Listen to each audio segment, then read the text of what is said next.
vai ser com ele. E aí, como é que você tá?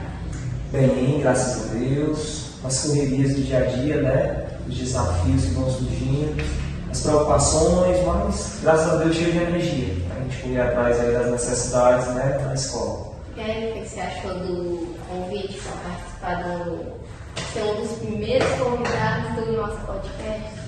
Satisfação, a gente recebe o convite, né? É sempre um prazer estar dialogando com os alunos. É algo muito importante, o protagonismo de vocês, e a gente tem que dar total apoio.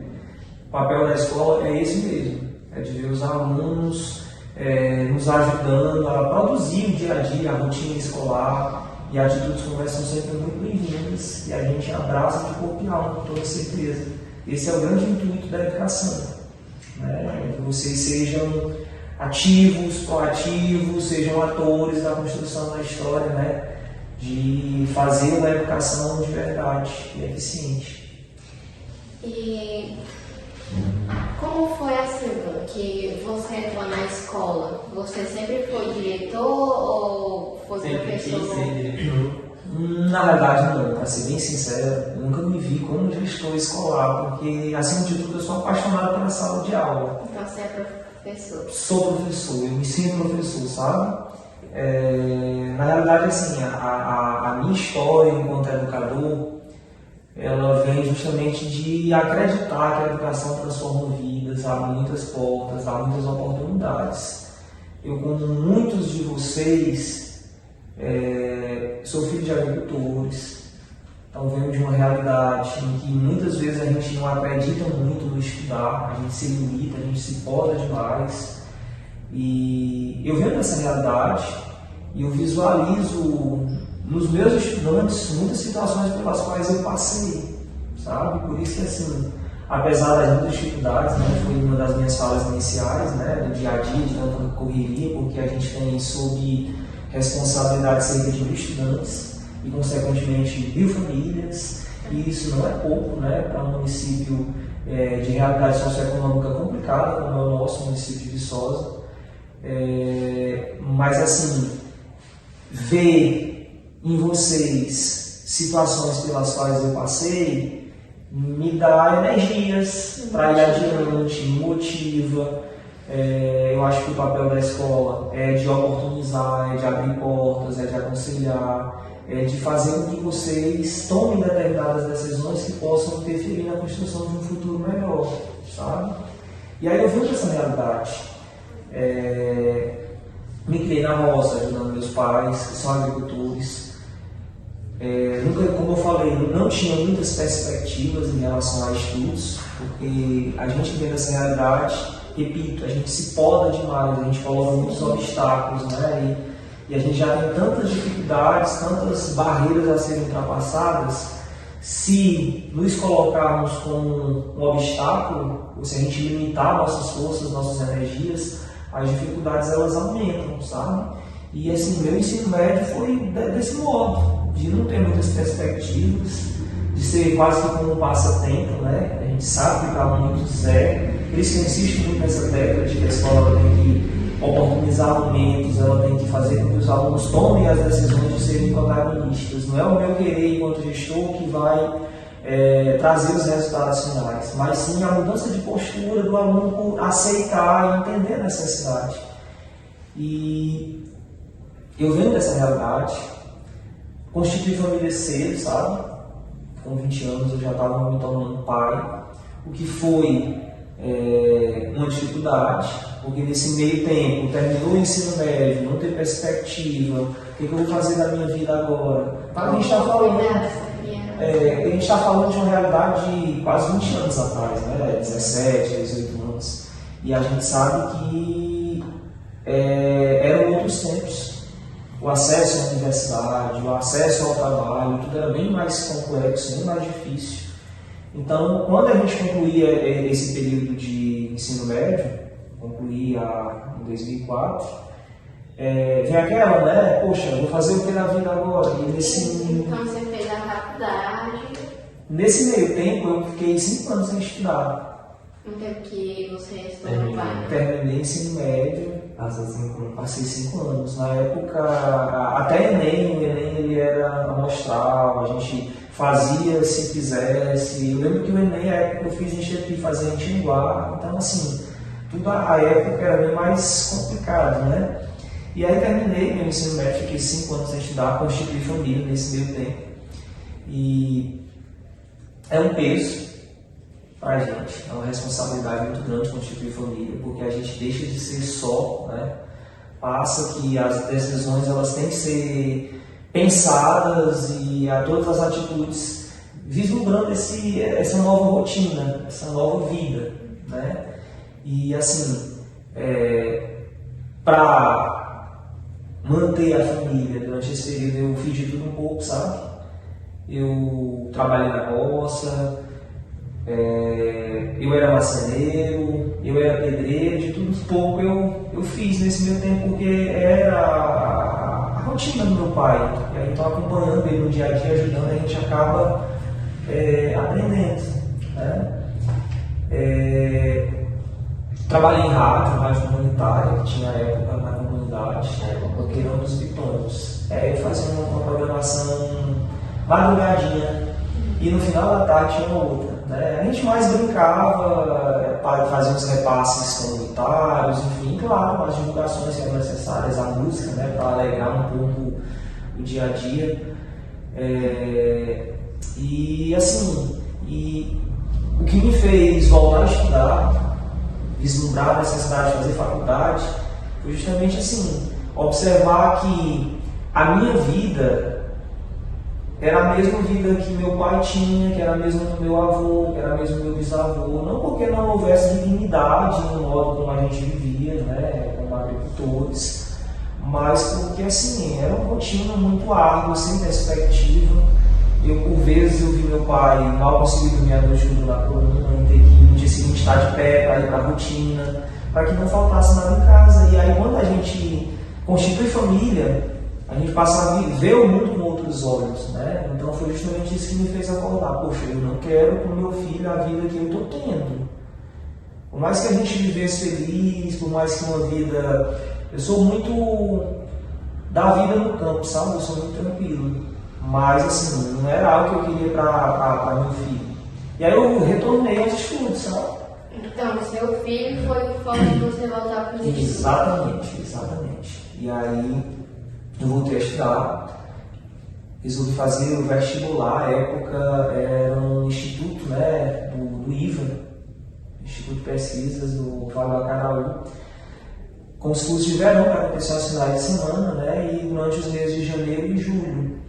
E aí eu resolvi fazer vestibular, passei, e aí comecei esse grande desafio de ter que estudar. Então, trabalhava a semana toda nessa rotina que eu mencionei, com o que aparecia, a gente estava se desafiando a fazer. E aos meses de janeiro e julho, o desafio era maior ainda, porque a gente precisava passar o mês todo estudando, então não tinha como trabalhar. E tinha que se locomover para Tinha que se locomover. A época eu residia em uma comunidade chamada Roqueirão dos Bitões, onde eu nasci e criei. E aí eu precisava me deslocar cerca de 10 quilômetros até o Manhoso, que era onde o ônibus pegava, né, para fazer o deslocamento, passando por Oiticica, Manhoso, Oiticica, trazendo para a história. Então, nos meses de janeiro e julho era sempre essa rotina. A gente saía às vezes 10 da manhã, 11 da manhã para estar 1 hora, né? Vocês iam a pé? Não, na realidade assim, a gente sempre dava um jeito de se deslocar. Os colegas pegavam carona, às vezes a gente fazia rodízio de transporte, conseguia uma moto, era sempre assim, né? Aconteceu algumas vezes de eu inclusive descer de Viçosa para o Manhoso, que é onde a família da minha esposa residia, é onde hoje eu resido, né? E algumas vezes eu descia a pé daqui para lá porque aconteciam imprevistos, às vezes os colegas, final de semana principalmente, nós estávamos no sábado e domingo às vezes, e aí os colegas vinham, ficavam, eu tinha que descer porque tinha família, e algumas vezes eu descia a pé, sabe? Foi algo muito desafiante, poucas pessoas sabem da história, né?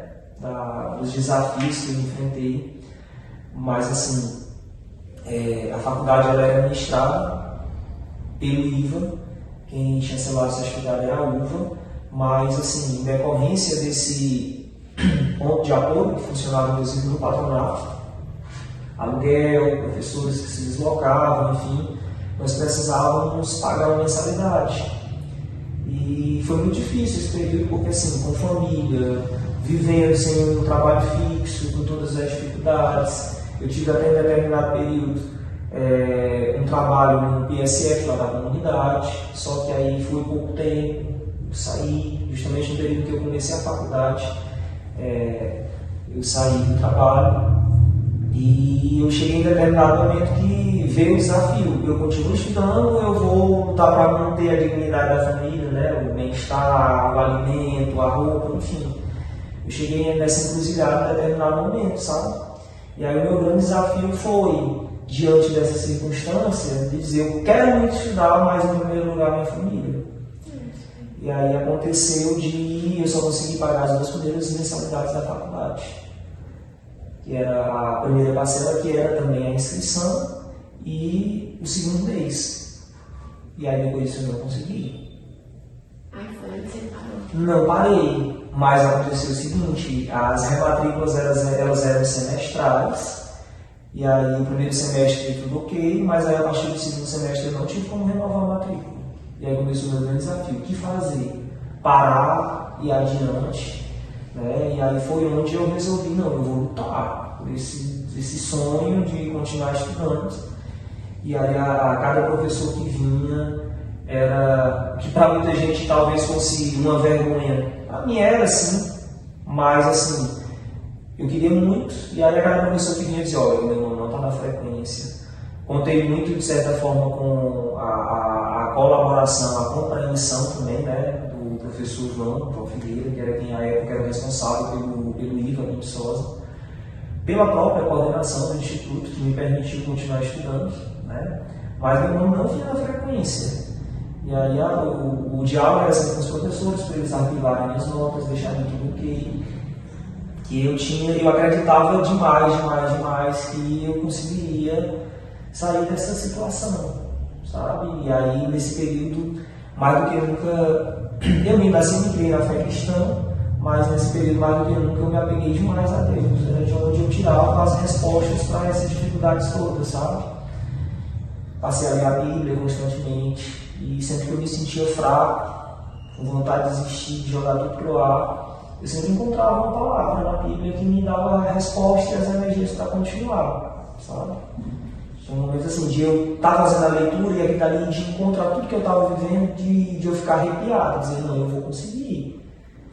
E nesse desafio todo, assim, alguns colegas tinham a sensibilidade de perceber que a coisa não estava normal, porque meu nome, a partir do segundo semestre, parou de vir na frequência. Alguns perguntavam, por que teu nome não está vindo? E aí eu apresentava a situação, né, dizendo, não, é porque estou passando por algumas dificuldades financeiras na família e não estou conseguindo regularizar a matrícula. Perdão. E foi um desafio muito grande, muito. Eu fico até emocionado, sabe, quando eu falo sobre isso, porque poucas pessoas sabem. E eu nunca fiz muita questão de publicizar, porque eu penso assim, é dor que eu sinto, que não pode ser resolvida, que não tem um remédio imediato, também não tem porquê eu estar indo para as redes sociais, eu estar publicizando tanto. Porque a gente tem muitas pessoas boas ao nosso redor, mas também tem muitas pessoas que querem saber onde é que está dentro para ir lá por dentro. Então foi assim, foi algo muito desafiante para mim durante esse período. As pessoas acham às vezes que essa minha fala é uma fala de ironia, sabe? Mas não é. Eu recebi muitos incentivos. Quando me perguntavam o que eu ia fazer para regularizar a situação, quando eu dizia que não sabia, mas que Deus me mostrava um caminho, diziam que eu era doido, que eu era gastado, que eu estava perdendo meu tempo, que eu não desistia logo. E quando eu falo que não é ironia, é porque assim, essas falas, elas me davam uma energia para eu mostrar que elas estavam erradas. E foram quase 4 anos de muito desafio, muito árduos mesmo. Por vezes, a minha rotina era de, às vezes, subir R$2. Era para a refeição do dia, sabe? E aí, final da tarde, porque a gente vinha já após almoço. Eu trazia almoço, um potezinho, às vezes eu me alimentava dentro do ônibus, no percurso. E aos finais da tarde, a gente sempre chamava, vamos para o lanchonete, no restaurante e tal. E a minha desculpa era sempre a mesma. Não, eu vou resolver uma coisinha aqui e já chego lá. E eu resolvi a coisinha era comprar esses R$2 de banana e comer escondido, porque eu tinha vergonha, sabe? Hoje os R$2 de banana não seriam suficientes, porque R$2 hoje não é quase nada, mas na época era tanta banana que você nem imagina. E aí eu fazia isso assim, com muita esperança de que eu conseguiria atravessar essas dificuldades todas, mas ao mesmo tempo, em determinados momentos de fraqueza, me sentindo até covarde, porque aqueles R$2 que eram retirados, R$10 no decorrer da semana, às vezes, né? Porque eram 5 dias na semana, durante os meses de janeiro e julho principalmente. Eu não sabia se eles iam ter um retorno, se eu conseguiria realmente. Eu queria muito, mas não tinha a certeza absoluta. E esse desafio ele perdurou quase os 3 anos, quase os 4 anos, por exemplo, foram 3 anos e meio. E aí, quando a gente já se aproximava da reta final da relação de grau, o desafio aumentou porque a gente só poderia fazer quem tivesse uma mensalidade regularizada. Então aí começou o grande desafio, o que fazer. Né? E aí no ano de 2012, felizmente as portas começaram a se abrir, sabe? Eu consegui passar em uma seletiva do Estado. Foi meu ingresso realmente na educação, porque eu já tinha tido algumas pequenas experiências como substituto, trabalhando com EJA, mas foi a minha real experiência. A garganta está horrível, só um minuto, viu?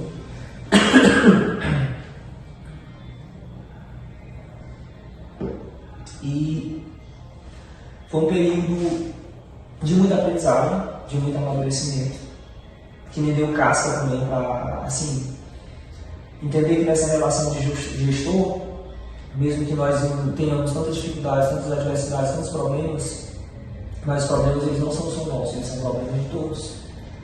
Então, o diálogo ele é fundamental para que a gente possa superar as dificuldades, para que a gente possa dar espaço ao outro se manifestar, para que nós saibamos qual é o real problema pelo qual o outro está passando. Então foi assim, um período de aprendizagem não apenas de conteúdos pedagógicos, mas também de como se humanizar, de como se comportar com o outro. Aliás, é passando por essas coisas que a gente acaba vendo, né? Que às vezes a gente se encontra em tal determinada situação, que a gente para refletir e diz assim, poxa, todas as pessoas também estão passando por isso. E até, por exemplo, um mês atrás eu estava reclamando. Aí é vendo essas pequenas coisas que a gente consegue se conscientizar e se humanizar, que é o que a gente está precisando mais ultimamente, né? Se humanizar e se colocar no lugar do próximo. Porque no ambiente escolar a gente vê muito isso, questão de se colocar no lugar do próximo. Porque quando a gente chega no final do dia que a gente para refletir como foi o dia todinho, às vezes a gente para pensar que a gente passou por uma situação que a gente poderia ter se mostrado mais humilde. Julgar menos e oportunizar mais. Eu acho que esse é o grande desafio da escola hoje. E o perfil do diretor, quando ele foi sendo moldado a partir dessas dificuldades todas, sabe? Aí, assim, esse foi o meu grande, eu vou dizer assim, minha grande virada de chave. Eu comecei a trabalhar em abril de 2012, realmente com o Estado. Foi o que me oportunizou, até pela proximidade da reta final, um ganho financeiro mais significativo, e eu me submeti a fazer um empréstimo. Eu quase não terminei de pagar, mas foi quando eu consegui resolver o problema da regularização mesmo, né, do que eu estava devendo, de todos os débitos que eu tinha. E no ano de 2012 eu consegui também, mais ao final do ano, ser aprovado no concurso da prefeitura, concurso mesmo. E aí em 2013 eu já comecei efetivamente no município. No ano de 2013 eu consegui passar no concurso do Estado, para professor do Estado, efetivamente. Então deixei de ser temporário do Estado para ser efetivo. Iniciei em 2014 como efetivo no Estado e saí do município, porque a época era um desafio grande estar em sala de aula 300 horas, né? No ensino fundamental eu trabalhava com turminha de segundo ano, ensino fundamental, então era bem complicado. E eu resolvi dedicar a minha vida, né, à educação, mas assim, eu vou focar nesse público. Eu estava em extremos, né, em fundamental 1 e ensino médio, eram realidades muito distintas. E aí, eu tive um problema familiar à época, minha esposa tinha sofrido um acidente, tinha machucado o braço, quebrado o braço. E a gente tinha uma criança pequena, de meses, né, recém-nascida, e aí eu resolvi dar um pouquinho também de tempo à família. E aí resolvi ficar só no estado, né. Aí fiquei como professor do estado os anos de 2012, 13, aí 14 iniciei como efetivo, 15 no ano de 2016 eu tive a oportunidade de me tornar gestor, como coordenador à época, né? Então eu provei um pouquinho de... você foi coordenador? Fui coordenador. À época eu trabalhava na escola Irmãs, lá no Nexo Manhoso, trabalhava também na sede. E quando surgiu a oportunidade, mais por força dos colegas, né, por confiar no meu trabalho, gostarem do meu perfil, do que provavelmente por uma vontade minha, eu tornei-me gestor, sabe? Participei do processo, fui convidado pelo professor Daniel, que na época era o gestor lá na escola de Nunes, e iniciei esse grande desafio lá no anexo do Manhoso. Aí fiquei os anos de 2016, né? Comecei na segunda metade do ano, fiquei no semestre inteiro, e o ano de 2017. E na virada do ano, 17 para 18, a escola de Nunes foi integralizada, né? Surgiu o projeto, a ideia, né? De integralização da escola, que hoje, né, é um programa governamental, todas as escolas têm essa perspectiva de tornar a tempo integral. E na mesma época eu recebi um convite para a coordenação da escola profissionalizante. O professor Décio me convidou e eu resolvi aceitar o desafio, mas com essa mudança da escola em Nunes, os anexos eles foram deslocados para outras escolas, né? Na época a escola tinha os anexos no General, Passagem Malança, Passagem Florido e Manhoso. E os anexos foram divididos entre o Dr. Júlio e o deputado Ana Rodrigues. E mesmo tendo o convite, o coordenador da CRED disse: você só vai depois que for feito esse processo de repasse da escola para uma outra, do anexo para outra escola, que você conseguir organizar a comunidade escolar, tiver tudo ok, vai ser preciso um processo seletivo para a escolha de uma nova coordenação. Então tem um pouco de paciência. E aí eu vim aqui para a escola Dr. Júlio. À época ia acontecer o trâmite, né, de formação do banco de gestores e da escolha de uma nova gestão. O professor Igor já está no seu segundo mandato e aí ia sair da escola. E aí quando eu cheguei aqui eu tive a grata surpresa de ser assim, muito bem recebido pela comunidade escolar.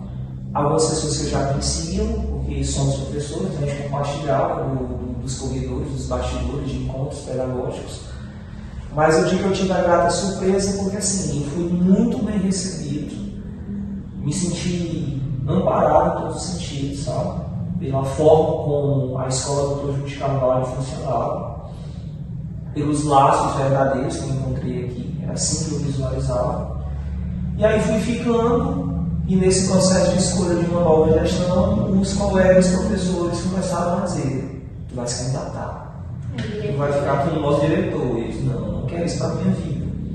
E era algo que eu já tinha vivido anteriormente quando tive que me tornar coordenador, porque eu não queria, mas foi pela insistência dos colegas que a coisa foi caminhando. Mas você não queria porque eles só gostavam do nome da sala de aula? Porque eu me vejo professor, sabe? E assim, as responsabilidades como gestor, elas são muito grandes. E o estar em sala de aula, colocar o mão na massa, me traz energias mais positivas do que a gestão. Era a impressão que eu tinha inicialmente, porque assim, o trabalho de gestão é de gerenciar processos, é o de dar encaminhamentos, é o de tomadas de decisão, que é sempre muito complexo para uma comunidade escolar. bem diversa como a nossa, com um público tão grande, né? A época a gente tinha mais de 1000 estudantes e era um desafio muito grande, uma responsabilidade muito grande. E por mais que o sala de aula ele tenha os seus desafios, mas são desafios bem mais simples em comparando-se a esse mundo que é ser gestor, né? Tomar decisões por outras pessoas, depender do trabalho de terceiros. Então, sempre foi um desafio que eu pensei, poxa, eu não quero isso para mim. Mas a coisa foi caminhando, né? Naturalmente, por incentivo dos colegas. E aí eu acabei aceitando o desafio de me tornar o gestor da Escola Dr. Júlio de Carvalho. No ano de 2000? No ano de 2018, isso no ano de 2018. Nesses anos que você trabalhar aqui, defendendo os problemas que acontecem em administração, né? Como diretor? Sim, sabe, assim, eu vivi esses 5 anos que completaram-se agora, dia 2 de abril, como diretor da Escola Dr. Júlio de Carvalho, com muita intensidade, com muita verdade, sabe? E com todas as energias que vocês possam imaginar.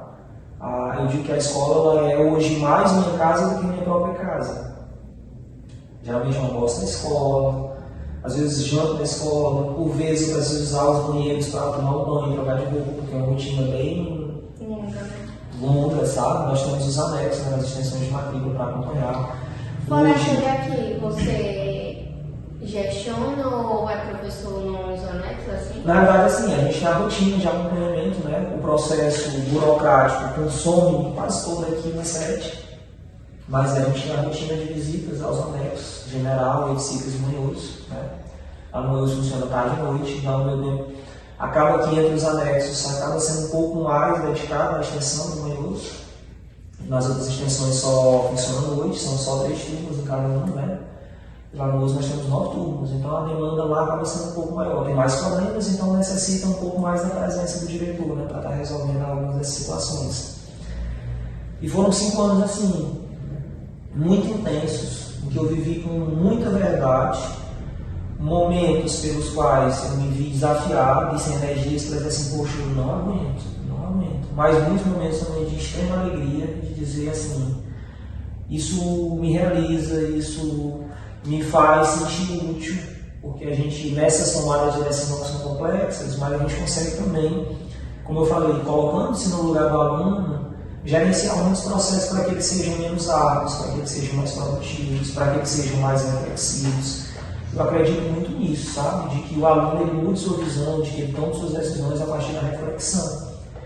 Não é o meu projeto, não é o meu querer. Eu acho que, enquanto escola, evidentemente que o nosso sonho era de que vocês concluíssem e caminhassem para uma faculdade, para uma vida acadêmica, se tornassem doutores, enfim. Mas nem sempre nós encontramos isso, nem sempre esse é o sonho do aluno.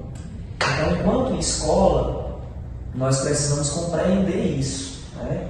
Nós estamos aqui para oportunizar crescimento acima de tudo e a formação humana. Hoje, a escola, além do papel de formação acadêmica, de formação profissional, eu diria que o seu grande desafio é a formação humana, né? De transformação de pessoas, e que essas pessoas elas possam tomar suas próprias decisões, a partir da reflexão, de modo coerente, de forma que possa atender suas perspectivas, de que possa realizar enquanto ser humano acima de tudo. É o que a gente mais precisa. Até porque vocês pegam assim, a gente mais assim no âmbito de mudar para adultos, né? Tá formando assim o adolescente para a formação de adultos. Às vezes um bilhão de coisas, sabe? Vocês pegam até adultos, às vezes, né? De 20 para cima, então realmente é uma coisa que requer mais atenção psicológica. É um público muito diverso e adverso, sabe? Porque eu sempre utilizo essas palavras. Nós recebemos aqui alunos dos 4 cantos do município. E alunos, inclusive, que vêm do município de Granja, devido à proximidade territorial, eles estudam lá no nosso anexo em Manhoso. Então, vem gente da Granja e da anexo. Então é assim. É uma mistura também, por mais que seja dentro de mesmo município, e tem a vinda desses alunos de outro município, mas é uma mistura muito grande também de culturas, né? Além das realidades distintas, né? de idades e tudo mais, mas assim, são realidades muito variadas e de de todas as escolas da Regional 5, a Regional da Ibiapaba, que fica em Tianguá, a Crédito 5, que é formada pelos municípios de Viçosa, Tianguá, Majara, Ibiapina, São Benedito, Carnaval, Croatá, Guaraciaba e Ipu. Até o Ipu já é fora da Serra, mas faz parte da nossa regional. Nós somos a escola que tem o perfil socioeconômico mais baixo, ou seja, os alunos mais pobres, que passam por situações mais complexas, de chegar naquela encruzilhada, ou eu estudo, ou eu trabalho, estão conosco. Então, nós temos também um trabalho social, um trabalho de intervenção nesse sentido, para que nós possamos atender também a política educacional existente no nosso estado, né? De nenhum aluno fora da escola. Um trabalho social assim que eu acho que foi muito importante, que eu participei no meu primeiro ano, foi a buscativa, né? Perfeito. Que a buscativa assim, não vou mentir, quando eu estava no fundamental, a gente via assim, aluno matando aluno que eu não vou para a escola não porque minhas costas são doendo que eu estava trabalhando. Ou então, às vezes, dentro do ônibus, vê um colega que está ali em choque porque a namorada acabou de dizer que está grávida. Então a gente julga, uma pessoa dessa tão nova podia estar na escola. Só que quando a gente entra no ensino médio, que a gente tem as oportunidades como a buscativa dá pra gente, a gente acaba entrando num mundo assim que a gente vê, nossa, existe realidades assim e a gente nem para pensar. Como, por exemplo, alunos que têm, como você falou, que escolher ou ele trabalha ou ele estuda. Aluno que às vezes, porque a gente tem que ficar entrando em contato, saber, existe casos de aluno que não vem para a escola justamente porque os pais não deixam. Então, assuntos que a gente pensa, não deve existir isso, existe. Então, a buscativa, assim, no meu ponto de vista, é uma visão geral de ver como é que funciona a cabeça até mesmo de vocês gestores, né? Ver a preocupação que vocês passam, ver, às vezes, chegar em casa, mandar mensagem e ficar aquele pessoal, nossa, eu não consegui trazer aquele aluno de volta. Então, o ensino médio é um mundo muito diverso, tem várias situações, desde aluno que pode vir para a escola, que tem todo o apoio, ao aluno que não tem apoio nenhum, e aí acaba se desgastando, né? Que é o que acontece muito. Esse é um grande desafio, sabe? Eu costumo dizer que, assim, que é o que mais mina nossas energias enquanto gestor, é que, assim, a nossa grande responsabilidade com vocês deveria ser de pensar o pedagógico, planejar, definir prioridades curriculares para atender aos anseios, às necessidades e de preparar esse trajeto vislumbrando um futuro acadêmico, profissional. Só que nós nos deparamos com situações sociais, familiares, que fogem até o nosso controle, mas que a gente precisa buscar parcerias, buscar meios para interferir, né? E fazer com que esse aluno ele permaneça estudando, que ele construa um projeto, porque muitos deles não têm nenhum projeto futuro, não têm nenhuma perspectiva. Então, é um desafio muito grande. E justamente não tem, porque às vezes o que a escola consegue construir em incentivo, lá fora a família ou um amigo derruba todo o trabalho. Então, assim, dá para entender, assim, eu acho que quem participou da buscativa e está vendo o vídeo, vai entender o que é isso. Às vezes a gente consegue construir um castelo e chega lá fora é derrubado. Então, realmente é uma coisa assim muito difícil de lidar. E acho que deveria continuar tendo, porque eu acho que é uma maneira dos alunos porque às vezes existem alunos que são muito preconceituosos, é uma realidade, que dizem, nossa, mas trabalha, tua mãe tem a obrigação de te dar, vai construir uma família tão novo. Não é essa a questão, é questão de que a pessoa às vezes já está frágil ali, como tem muito caso de aluno na nossa escola que tem ansiedade, que tem depressão, mas que a escola, o pessoal vê a escola muito como uma prisão, né? Que a escola não ajuda em nada, mas isso é uma mentira. Pelo menos no ensino médio a gente vê muito isso, a gente tenta construir o castelo, incentivo, vem para a escola, dá um apoio do jeito que consegue, só que quando chega lá fora o trabalho é todo desfeito. Pois é. Eu até, assim, eu falei anteriormente que que eu via em muitas situações, eu via muitos alunos, coisas pelas quais eu tinha passado. Há 20 anos atrás, quando eu terminei meu ensino médio. Né? Eram outros tempos. Então você imagina tudo que aconteceu no decorrer desses quase 20 anos e o quanto a nossa sociedade está bem mais fragilizada. Eu falo isso assim, para que a gente reflita um pouco em relação a como essa realidade hoje ela está mais desafiante.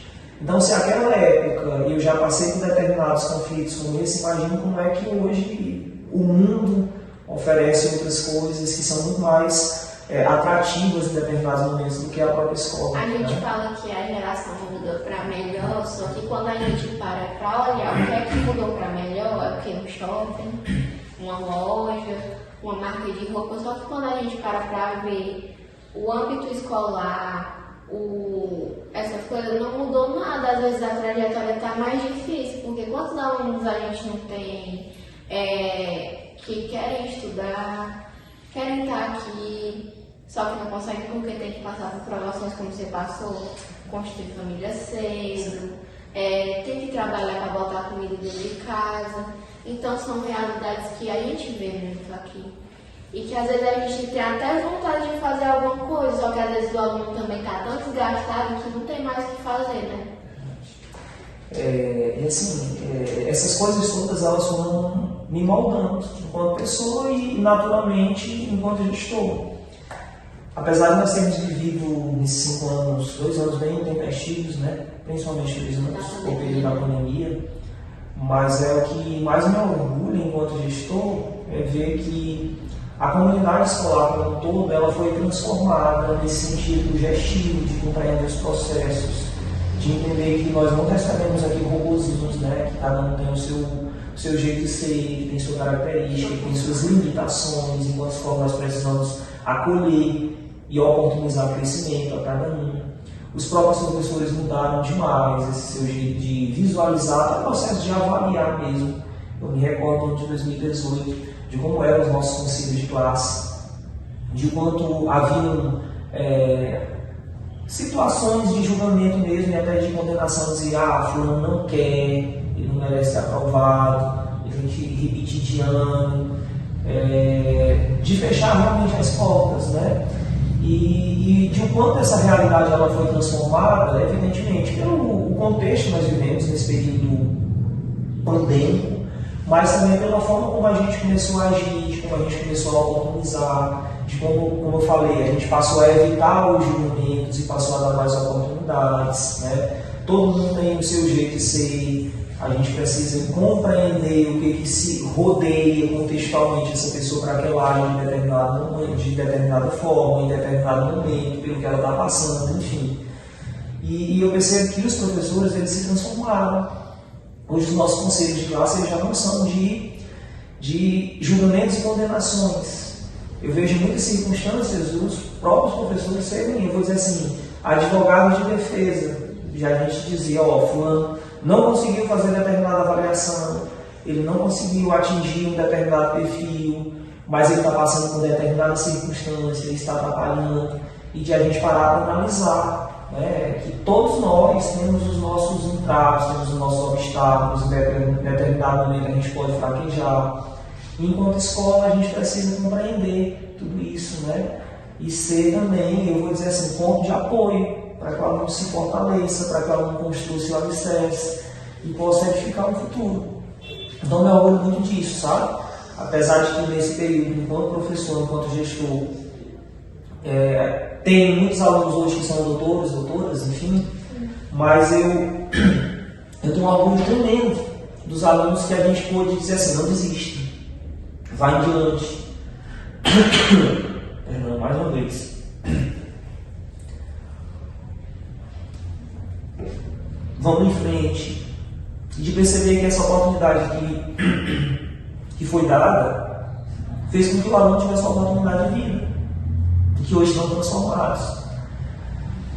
Quando eu falo no poder da educação, eu me refiro justamente a isso, ao transformar vidas, ao fazer com que as pessoas possam desviar-se, de um caminho tortuoso, onde hoje poderiam estar na rua cometendo um crime, fazendo algo de errado, para que se tornem pessoas dignas, para que possam seguir seu caminho, Se era o que nós, enquanto escola, gostaríamos ou não é a questão. Né? O que importa é assim, no contexto onde eu estou, as dificuldades pelas quais eu passo, o que eu consegui trazer de positivo para a vida dos meus alunos, e disso eu posso me orgulhar bastante, sabe?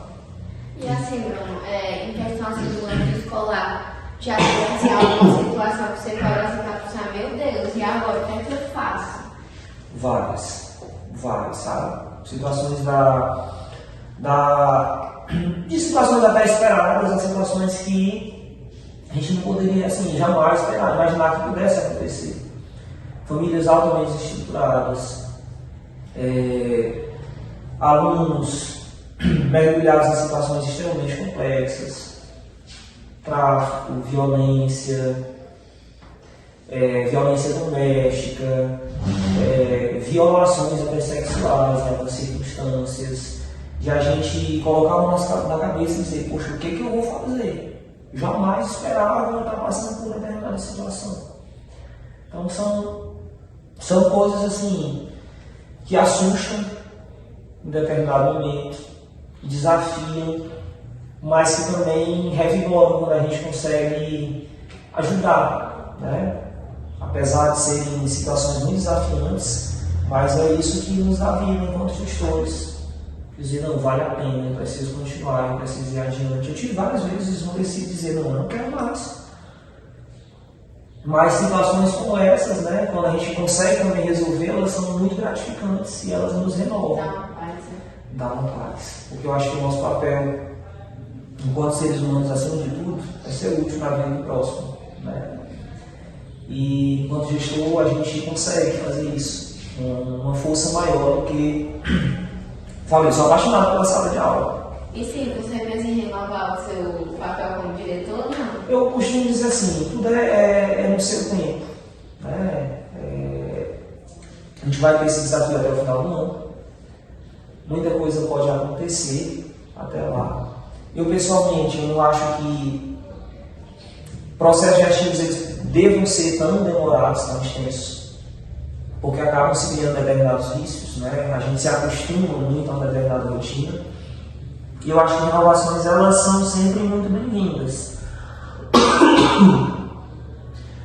Mas eu também penso que assim, as decisões elas devem ser tomadas de acordo com as conquistas, com o que está acontecendo de positivo ou não. Por isso que eu falo sempre nas reflexões, elas são necessárias, né? E assim como eu entrei, a tomada de decisão ela não é tão individual, ela não é um projeto individual. Mas assim, se você saísse assim, para deixar de ser diretor, você gostaria de ir para a sala de aula? Sim, com certeza. Qual era a área que você trabalhava? A minha formação é português e literatura. Eu sou professor de português. Eu nunca, na época estudante, eu sempre fui muito bom em matemática, sabe? Quando eu encontro meus ex-professores, eles sempre dizem assim, poxa, mas tu se tornou professor de português como? Porque tu era velho em matemática, entendeu? E aí foram por duas razões, né? Eu sempre gostei muito de desafios, mas também a época do vestibular era basicamente o que tinha, era português e a pedagogia. Então, fomos para o português, porque eu digo fomos, eu e vários outros colegas, né? A gente disse, não, vamos fazer o português mesmo, porque tinha que ter um público mínimo, né, para que o próprio vestibular pudesse acontecer. E fui e não me arrependo. Se hoje eu tivesse a decisão português e matemática, eu iria para o português, porque eu acho que, assim, eu fui para uma área que era desafiante, mas me apaixonei pela linguagem, pelos desafios, pelas regras, pela literatura, né, pelo que a literatura representa, inclusive, né, não são só historinhas, a gente sabe que por trás tem todo um contexto.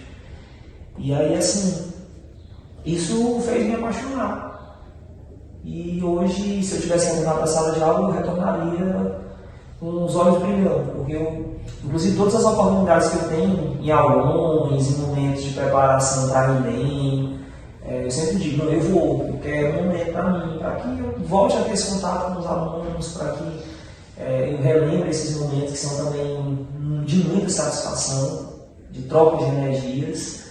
Eu falo de jovens energias e que se aproxima assim, bem mais de uma realidade minha, porque eu gosto de estar em contato com os alunos. Até enquanto gestor, vocês vão em raros momentos me encontrar na minha sala, sentado atrás de uma mesa, dando ordens, eu dizendo faça isso, faça aquilo. Realmente eu estou nos corredores, conversando com o aluno, conversando com o professor, tentando resolver os problemas, procurando ouvir o que se passa, para que a gente possa tomar as decisões de uma forma mais justa, né? Porque, como eu disse, não é a minha visão de gestor, né? As decisões elas têm que ser respostas para resolver os problemas que surgem no dia a dia. Então, ouvir atrás de uma mesa um problema é diferente de você ver o problema e dizer é isso, tem isso, tem aquilo que está interferindo.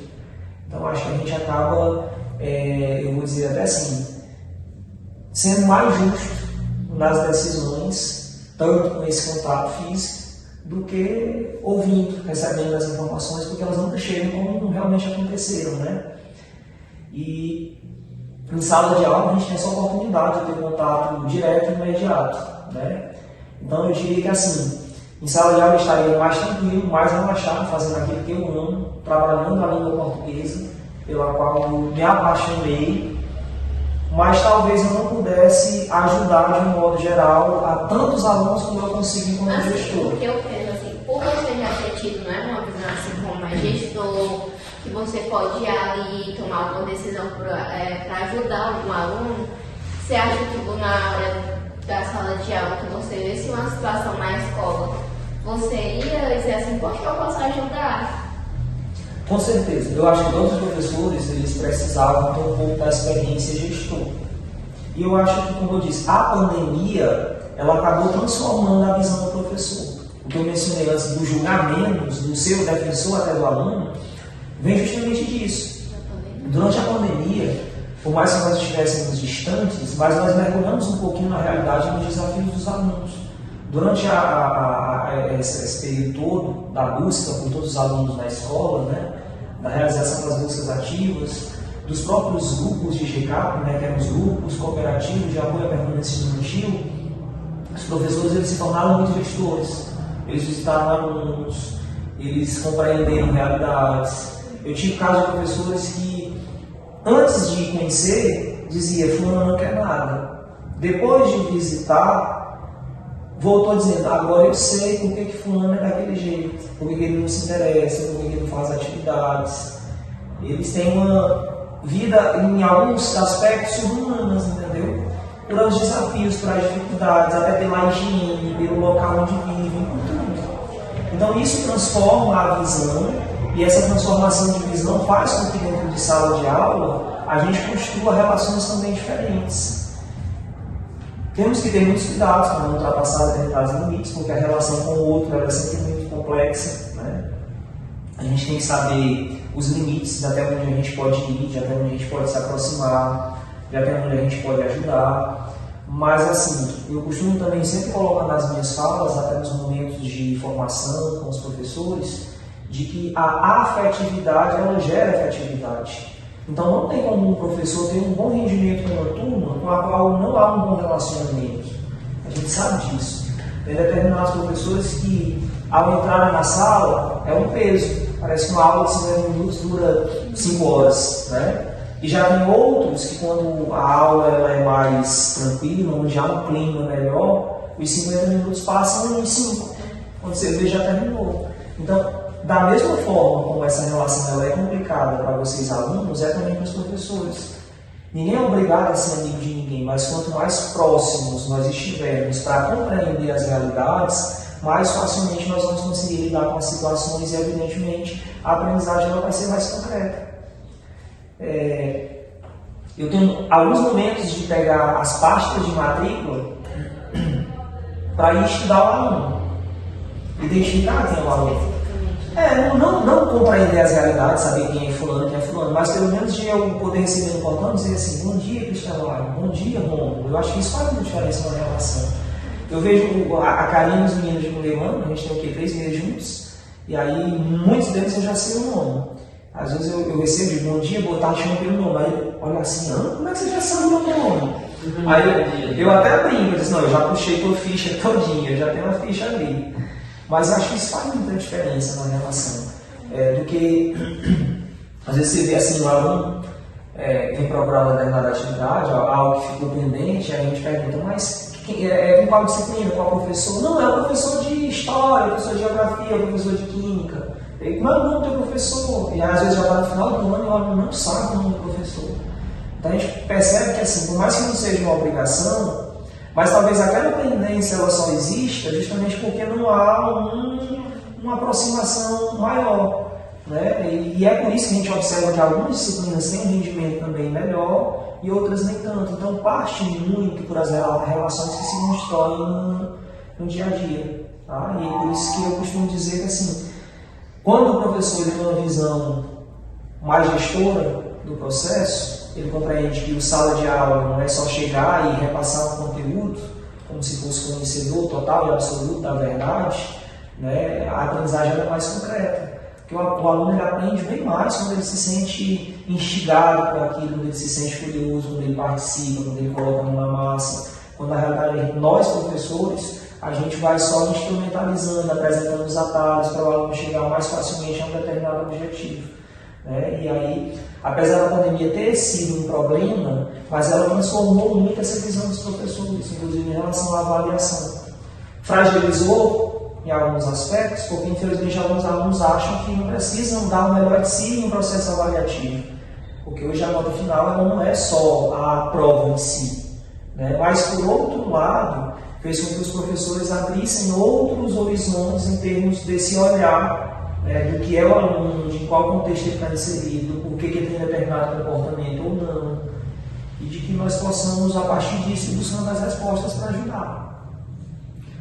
E assim, no passado, aqui na escola, a gente viu, assim, pelo que dá para observar, um gráfico muito grande de gravidez na adolescência, né? Ano passado, assim, quando a gente entrava, assim, a gente observava que o gráfico foi muito maior. Em questão de situações assim, a escola vê como é que a escola ajuda. Pronto, na verdade assim, a nossa escola, ela tudo dobrou, triplicou, quadruplicou nos últimos anos, sabe? Porque até o ano de 2017, a escola de Dr. Júlio de Carvalho tinha 450 e chegava a 500 alunos. E com a vinda dos anexos para cá, a escola passou a ter mais de 1000. Hoje nós temos quase 1000, porque sempre tem as variações. E aí, Contanto que não tem mais aula aqui na sede à noite. Não tem. Pois é, temos a noite fechada, né? Depois desse período pandêmico nós não conseguimos mais formar turmas. A integralização da escola de Lins a cada ano aumenta a quantidade de turmas, então são mais alunos indo para lá também. E aí, como há um trabalho em rede que é pensado sistematicamente, e o futuro é a integralização de todas as escolas, né? A gente vai, de certa forma, cedendo um aluno aqui, outro acolá, para que eles fechem as turmas. É um pensamento sempre bem estratégico, né? Monitorado, acompanhado pela Arcred 5, que nos dá o apoio, né, para essa tomada de decisão, para que a gente não enxergue só a realidade que existe dentro da escola do Dr. Júlio de Carvalho, para que a gente compreenda também as necessidades, as tomadas de decisão das outras escolas. Nós somos todos professores de uma mesma rede, então a gente teve uma pequena redução desse público. Tem muitos alunos dos anexos que estão vindo, por exemplo, para EP, mas não vinham, então isso reduziu um pouquinho esse número de alunos. E assim, enquanto escola, como eu falei, essa visão ela se transformou. A visão do todo, do apoio, do diálogo, de ver os problemas, de ver as dificuldades. Essa questão da gravidez na adolescência, ela é realmente um ponto que requer uma atenção, que requer mais momentos de diálogo, o trabalho do diretor de turma com as formações para a cidadania. Muitas das temáticas elas são relacionadas a isso, ao corpo, às tomadas de decisão, a tudo, né? Como o próprio nome diz, é a formação cidadã. Né? Então, vem muito disso, apesar de que o que mais nos assusta é que os casos de gravidez, geralmente, elas nem são de gravidez com alunos de terceiro ano, por exemplo. Os casos maiores, um número maior, são de alunos de primeiros anos. Às vezes a gente já recebe as meninas dos primeiros anos grávidas, né? E a gente tem trabalhado muito nessa conscientização, né, do será que é o momento correto desse diálogo. Mas, assim, todas as alunas que nós estamos recebendo, ou já grávidas, ou que engravidam no decorrer, a gente tem trabalhado muito também a oportunização para que elas não desistam, para que elas continuem. A gravidez, ela é uma responsabilidade a mais, mas ela não significa um fechamento de portas, né? A minha própria vida, não vou colocar aqui um exemplo, mas é um retrato claro disso, de que às vezes a fuga de determinada realidade, de determinada, eu vou até dizer assim, cultura, porque às vezes tem determinadas comunidades em que já tem essa cultura de constituir família muito cedo. Então, as meninas com 14, 15, 16 anos já tem um relacionamento estável, né? Meninas e meninos. Então, a escola aberta, a oportunidade, é justamente assim, uma forma de eles refletirem em relação a isso. Será que esse realmente é o caminho? Será que o ideal seria, primeiro, terminar os estudos, conseguir um emprego, ter uma estabilidade, ter uma qualidade melhor para os filhos, para que os filhos não passem pelas mesmas circunstâncias pelas quais eles estão passando, né? Então é um trabalho assim, que a gente não vai encontrar os resultados imediatamente, vão surgir muitos desafios, mas que nós precisamos compreender que assim, a gente precisa a cada ano estar se revigorando, buscando novas alternativas, né? Porque a cada ano são públicos também diferentes, que a gente observa que bem mais fragilizados, né? As estruturas familiares, elas estão hoje bem complexas ao extremo. Encontramos muitas situações em que a gente se depara com situações que relações que a escola não consegue resolver por si só, que é preciso uma intervenção e um apoio familiar. E quando a gente chama a família para o diálogo, a gente percebe que aquela situação se criou justamente porque a família tem os seus problemas. Então nós não vamos conseguir resolver do dia para a noite. Uma das situações que, assim, que mais me deixou incrédulo, sabe? E me fez sentir impotente, foi um caso de um aluno que tinha um problema com o alcoolismo. E ela viu um determinado dia da escola, um cheiro muito forte de álcool. Os colegas relataram, a gente parou para conversar e observamos que realmente tinha esse problema. E nós convocamos a mãe da menina para vir para a gente falar sobre essa questão, que é uma questão problemática, né? E no dia seguinte, quando a mãe veio, de manhã cedo, a mãe já chegou embriagada. A mãe chegou também. Entendeu? Então a gente observa que aquilo ali faz parte da cultura da família, que para eles aquilo ali é algo natural, normal, não há problema. E que para a gente interferir é muito mais difícil. Quando a família já se apresenta com algo enraizado e com algo como se fosse normal. Uma coisa que vocês já não podem fazer tanto. Exato, entendeu? Exato. Então tem muitas situações como essas, desde essas situações que não são tão complexas, apesar de ser um problema para a aluna, né, mas não interfere tão diretamente, né, na realidade da comunidade escolar.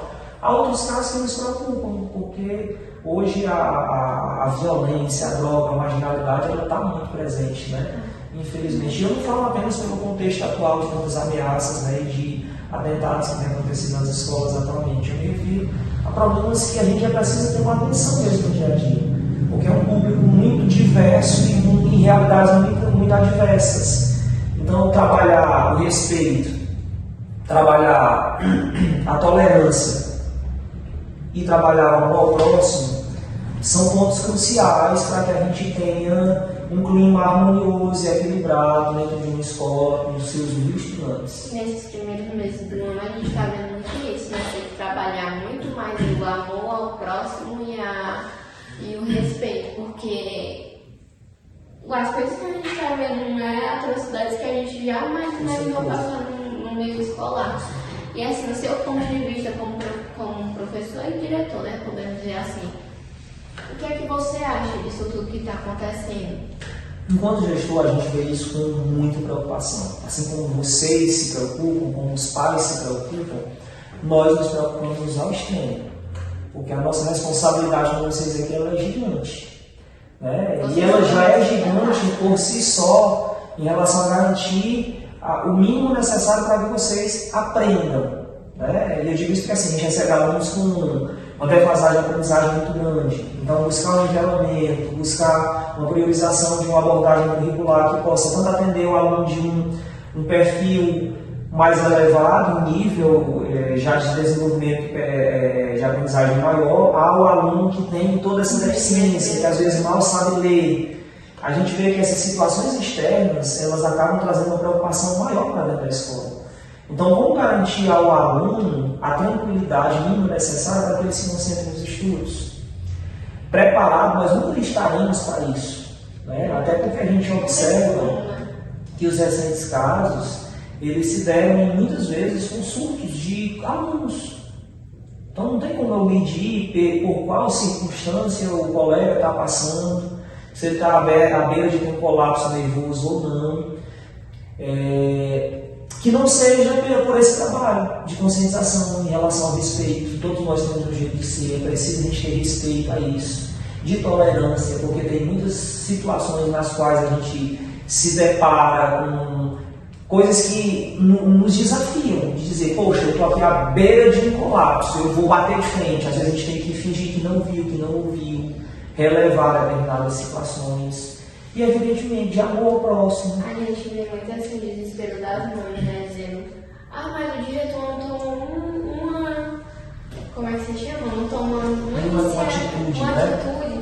Só que a gente para pra ver assim, tá tomando. Só que ele não pode fechar a escola com gradiado Exato. e fazer isso. E não podemos fazer com que a comunidade entre em desespero. A onda recente de informações, de divulgações de ameaças, ela vem justamente nesse intuito, de gerar o pânico. Então, enquanto gestor, nós precisamos nos preocupar, resolver tais problemas, garantir as condições necessárias de segurança para que o aluno possa estudar, sem trazer o pânico. A depender da tomada de decisão, daqui a pouco vamos dizer assim, poxa, eu não vou mais para a escola, olha a atitude do diretor, o que o diretor falou, o que o diretor fez. Então, às vezes, uma tomada de decisão com o intuito de amenizar o problema, acaba tendo um peso contrário e trazendo um problema maior. Então, nessa situação toda, nós somos ponto de equilíbrio. Então, a gente tem que trabalhar essa conscientização, essa preocupação. Ela não é só pelo momento que nós estamos vivendo, ela é de todos os dias, porque a gente... Brasil, mundo, ouve constantemente falar sobre situações como essas, e são situações geradas, sobretudo pela falta de amor ao próximo, Sim. Tanto em relação a quem praticou, Intolerância muito grande. exatamente, foram os 3 pontos que eu toquei: respeito, tolerância, amor, eles são fundamentais. Então são coisas que nós precisamos trabalhar todos os dias, nas relações, em como nós recebemos o aluno, se eu julgo ou não. Mesmo os alunos que dão os problemas praticamente todos os dias, você não vai me ver enquanto gestor gritar, berrar, sair apontando na frente de todo mundo. São sempre momentos de diálogo, de procurar ouvir, de saber pelo que esse aluno está passando, o que está fazendo com que ele tenha determinado comportamento, de fazer com que ele entenda que as atitudes que ele está tomando está interferindo, inclusive, na aprendizagem dos colegas. Bater de frente e ser intolerante não resolve o problema. Tá? Então é um momento de muita preocupação, sim. A gente sabe que nós precisamos redobrar os cuidados, restringir os acessos a estanos, estar atento a situações que possam parecer risco.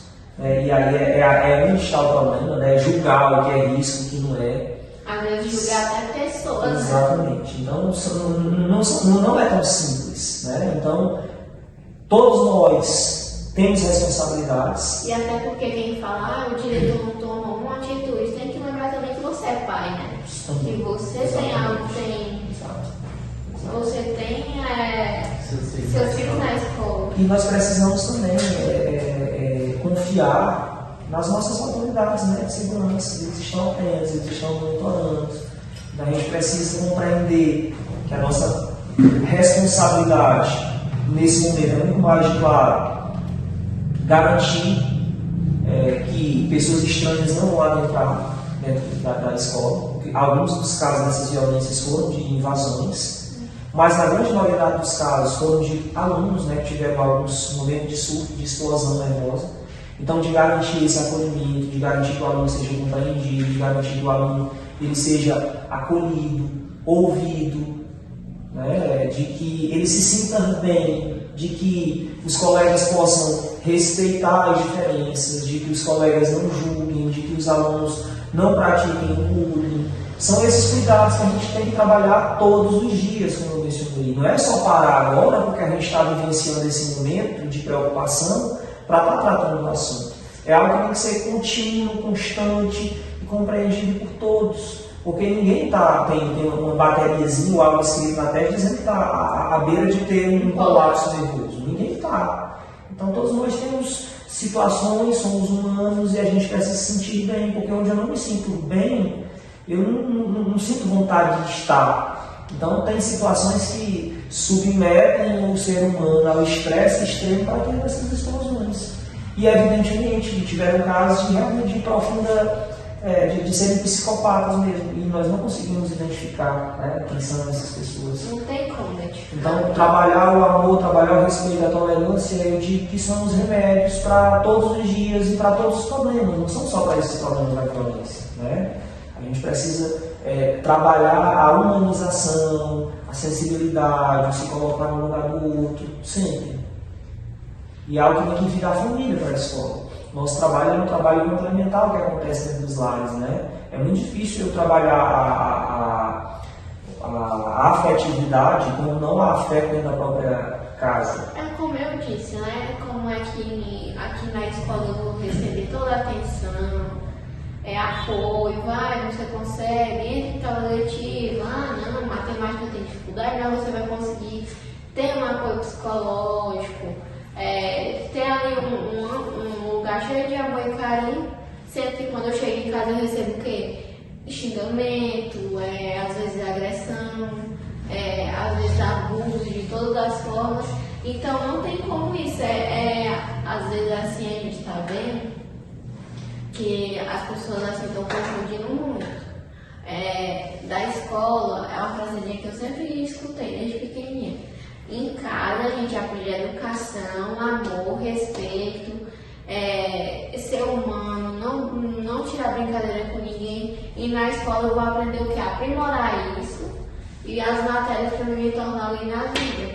Hoje o desespero está tão grande que as mães querem que a escola ensine tudo isso que eu vou aprender em casa. Então não tem como é que o Bruno vai botar aqui matéria de ensinar a pessoa a ser humana, ser uma pessoa que respeita, ser uma pessoa que não pratica bullying, e quando chega em casa não tem um apoio. Então é por isso, nessa hora que dá para entender que escola e casa são redes de apoio. Com certeza. A gente precisa estar próximos, unidos, porque assim, o objetivo nosso, o que mais nos realiza enquanto educadores, é ver o sucesso dos nossos alunos. É gratificante. Eu sempre comparo a você preparar um terreno, plantar uma sementinha, ter os cuidados, estar protegendo, estar regando, estar cuidando de todas as formas, para que venha um dia ela dar os frutos, sabendo que quem vai colher esses frutos não somos nós, né? Mas é preciso essa parceria o tempo todo. Não há, nessas circunstâncias todas, também razões para nós estarmos apontando culpados. A aproximação, os diálogos, eles são justamente para encontrar soluções para o que já está posto. Né? Quando a gente encontra uma desestrutura familiar, julgar, apontar, condenar, dizer a culpa é da família, também não vai resolver para a gente com a escola. Como eu disse, nós temos também essa função social, e nós temos as parcerias, né? O Conselho Tutelar, os órgãos públicos são responsáveis por isso. Então, o diálogo é a arma de defesa, né? E também, eu vou dizer assim, de combate, para a gente resolver muitos desses problemas que interferem no nosso dia a dia. Sentir a dor do outro, não esperar que o problema chegue até mim para que eu me preocupe, né? Que é o que muito acontece hoje. Esperar chegar a pontos extremos para a gente tomar determinada atitude. Nós precisamos nos colocar mais no lugar do próximo, sentir a dor do outro, para que a gente vá tentando resolver esses problemas e fazendo com que o mundo ele seja melhor, né? Seja melhor para nós adaptarmos, para os nossos filhos futuramente. Se a coisa está hoje difícil para vocês, imagine daqui a 20 anos, quando os filhos de vocês estiverem frequentando as escolas. Então é com esse pensamento também que vocês têm que superar as dificuldades, que vocês têm que encontrar as energias necessárias para enfrentar os desafios que vão surgindo, para não esmorecerem, para pensarem, não, apesar de tal dificuldade, eu vou superar esse momento, vai dar tudo certo, eu vou adiante. É muito complexo, mas quando os frutos vêm é algo muito gratificante, sabe? Muito Acho que gratificante. deve ser gratificante demais chegar, imagina, você tá lá, que monitorando os alunos e chegar alguém no portão, é a aluna fulano de tal que se formou e vai visitar a escola. Demais. E assim, né, em vez de visão geral, assim, para encerrar, como é assim que você olha assim o Dr. Júlio? Qual é a visão que você tem do Dr. Júlio?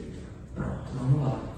A visão que eu tenho da escola do Dr. Júlio, eu tenho uma visão do que eu gostaria, porque esses 2 anos eles atrapalharam demais, nem imagino quanto, sabe? E eu me refiro a essa visão em termos de alcance de resultados.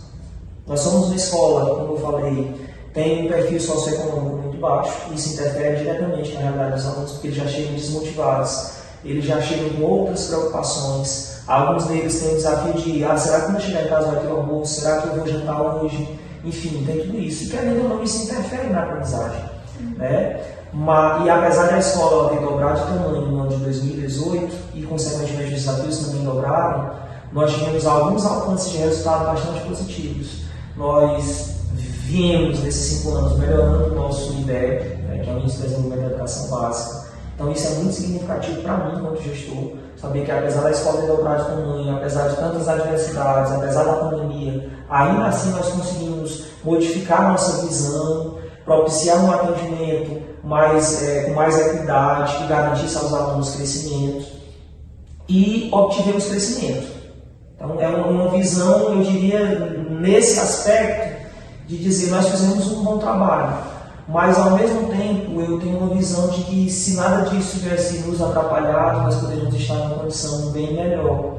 Os meus alunos de terceiro ano, por exemplo, que concluíram ano passado, foram alunos que tiveram basicamente o ano de 2022, então eram alunos em primeiro ano concluindo no terceiro. Então muita coisa nos atrapalhou, sabe? Mas em um contexto geral, eu costumo dizer que a escola DJC é uma grande família. Essa é a minha visão, sabe? Nós temos problemas, nós temos desafios, nós temos conflitos, mas nós temos muito amor para resolver as coisas. É assim que eu visualizo, como um todo. Nas atitudes dos professores, que também são seres humanos, tem dia que não estão bem, todos nós estamos abertos, né, a passar por essas situações. Mas eu vejo como uma comunidade escolar muito aberta, democrática, como deveria ser. As tomadas de decisão, elas são sempre a partir de escuta, a partir da tentativa de, não vou dizer consensualmente, mas já atendendo a necessidade da maioria, realizando seus projetos, tomando as decisões. Então, na minha visão, nós somos uma escola democrática, com muitos desafios de ordem pedagógica, que são da nossa gerência, mas também de muitos desafios sociais que nós não podemos interferir de imediato e que nós precisamos nos revigorar todos os dias, buscando nas parcerias forças para superar tais dificuldades. Mas que é uma comunidade escolar que, apesar dos pesares, tem conseguido crescer. E esse crescimento é sobretudo pela união que nós temos. É assim, deixa aí uma mensagem pra gente, assim, quem vai assistir seu vídeo. Eu queria até pedir desculpas, eu estou me recuperando de uma virose, então estou com a garganta um pouco irritada de tanto falar, acaba comendo um pouco de irritação. Era o primeiro ponto que eu queria falar, era só pedir desculpa. E uma segunda fala de dizer que acreditem no poder da educação, acreditem, corram atrás dos seus sonhos, não esmoreçam. Eu falei em alguns momentos da minha fala que nós mais encontramos no nosso dia a dia são pessoas para se colocarem como obstáculos para a nossa vida. Se nós pararmos diante das situações, nós não vamos adiante, nós não vamos alcançar os nossos sonhos. Então acreditem, corram atrás, saibam que a escola Dr. Júlio de Carvalho e as escolas, de modo geral, elas estão sempre com as portas abertas para tentar fazer com que vocês cresçam, com que vocês amadureçam, sem julgamentos, com mais oportunidades. As decisões elas vão ser construídas por vocês, alunos. Então tenham também maturidade para superar as dificuldades, para compreender que as coisas elas não são fáceis. Olhem para a figura do diretor Bruno. Muita gente pode chegar e pensar assim, o diretor foi colocado ali, alguém pôs ele ali. Não foi. O diretor Bruno ele passou por todas essas etapas, por todas as dificuldades. Hoje ele poderia estar lá na roça. Não que não seja algo digno, mas é algo que, como eu falei, o próprio exemplo familiar, que a longo prazo acaba demais, né, até com as forças vitais da gente, porque é um trabalho muito árduo, muito pesado. E foi a educação que me transformou, foi a educação que me colocou aqui. Eu não vou dizer que como um exemplo, né? Mas olhe um pouquinho para a minha trajetória até chegar aqui, para que vocês se motivem, para que vocês encontrem energias para dizer, não, eu vou adiante, esse momento vai passar, eu vou conseguir as respostas para os meus problemas, eu vou conseguir resolvê-los e tudo vai se transformar na minha vida. E acreditem muito em Deus. Sei que algumas pessoas têm dificuldade para crer, né? Mas eu acho que assim, esse é o primeiro passo. Eu tenho que acreditar. E eu não me refiro apenas ao aspecto religioso, eu me refiro ao acreditar como um todo. Falar todo mundo fala, né? É fácil abrir a boca e falar, difícil é fazer. Né? E para a gente fazer, a gente tem que acreditar. Acreditar e correr atrás, não esmorecer, tem que se renovar todos os dias e tem que contar com apoio, com muito apoio. Por isso que eu falei, o respeito, a tolerância e o amor para vocês, alunos, é algo que é pregado enquanto escola, porque durante essa tomada de decisão na fase da adolescência, que é uma fase de muita turbulência, de muitas transformações, em que não acontece apenas a mudança de nível de ensino, eu estou saindo do ensino fundamental para o ensino médio. São mudanças físicas, de transformações do corpo, da mente, de tomadas de decisão, de situações inesperadas que acabam vindo. E nós, escola, precisamos ser apoio.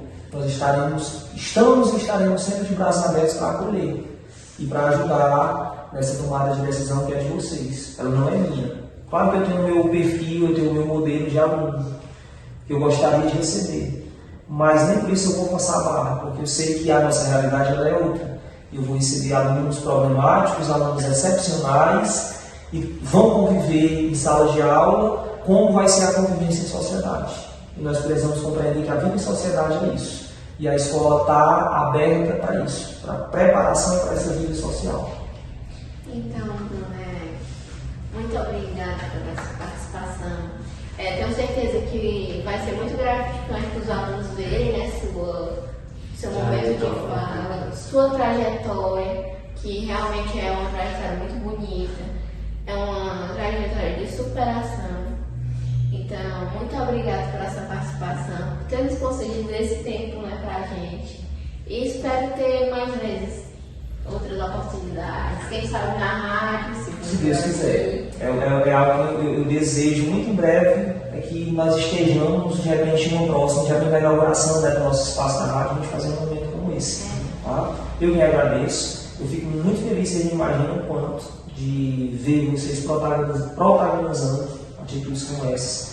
Essa é uma atitude que não está sendo cobrada pela escola, não está sendo imposta, que não foi um direcionamento de uma demanda para os meninos. É a atitude deles, é uma necessidade que eles vislumbram, e esse protagonismo instiga outros alunos também a tomarem atitudes, terem decisões que são importantes para essa construção, né? Dentro da escola, que não é só do ouvir, não é só do professor falar, o aluno ouvir e copiar, é do aluno, acima de tudo, produzir, ser ativo, ser ator na construção da história. Tá? Então, eu que agradeço. Estou sempre à disposição para que eu puder ajudar. Não estou me reportando a vocês, né? Estão aqui como representantes dos demais alunos, mas de um modo geral a cada um dos meninos, tá bom? Então, obrigado mesmo, de verdade, sucesso a todos vocês. Então, é isso. Espero que gostem.